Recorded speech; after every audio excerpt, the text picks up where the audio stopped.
শোণিতপুৰ জিলাৰ চাৰিদুৱাৰত আবকাৰী বিভাগে জব্দ কৰে বৃহৎ পৰিমাণৰ অৰুণাচলী সুৰা। ৰঙাপাৰা আবকাৰী বিভাগে এক গোপন সূত্ৰৰ পম খেদি এই অভিযান চলাইছিল। চাৰিদুৱাৰ আমলগা গাঁৱত অভিযান চলাই জব্দ কৰে কেইবা কাৰ্টুন অৰুণাচলী সুৰা। জব্দকৃত সুৰাখিনি মূল্য প্ৰায় ৭২,০০০ টকা হ'ব বুলি আবকাৰী সূত্ৰত প্ৰকাশ। অৱশ্যে এই সন্দৰ্ভত কোনো ব্যক্তিক আটক কৰা নাই ৰঙাপাৰা আবকাৰী বিভাগে।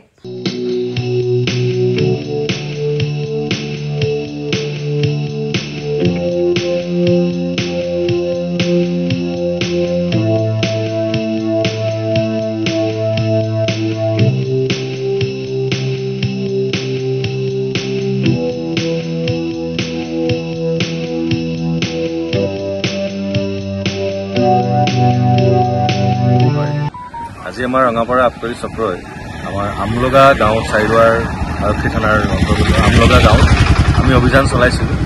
তাতে আমি প্ৰায় ৭২,০০০ টকাৰ অবৈধ অৰুণাচলী সুৰা চিজ কৰিবলৈ সক্ষম হৈছোঁ।